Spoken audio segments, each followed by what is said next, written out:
Посмотрите, если морковь разрезать поперек, то кольца напоминают радужную оболочку глаза. При этом корнеплод содержит большое количество бета-каротина и витамина А, что очень полезно для зрения. Случайно ли это? Разрезав помидор пополам, можно увидеть структуру человеческого сердца, которая, подобно дольке помидора, состоит из 4 камер. Более того, томаты содержат липолин – это мощный антиоксидант. Он, как известно, может предотвратить сердечно-сосудистые заболевания. Неужели тоже случайность?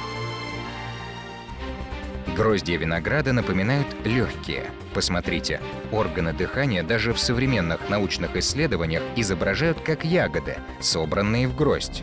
По словам исследователей, древние трактаты советуют применять виноград для лечения плеврита, бронхита, туберкулеза легких.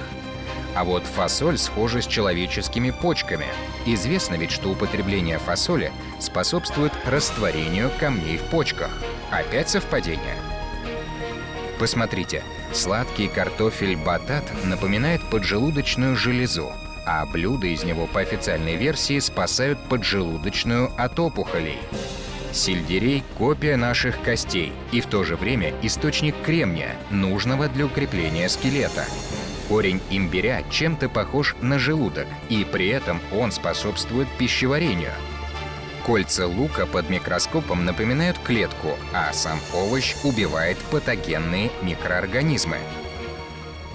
На кровь похожи соки из граната и из свеклы. В то же время установлено, что в умеренных дозах эти напитки чистят сосуды и способствуют повышению гемоглобина. Нельзя не заметить, что цитрусовые повторяют строение женской груди. При этом известно, что апельсины и грейпфруты содержат лимоноиды, которые блокируют размножение злокачественных клеток в молочных железах. Давайте обратимся к древним книгам о целительстве. В них говорится о магии растений, которые способны восстанавливать силы, возвращать человеку радость жизни.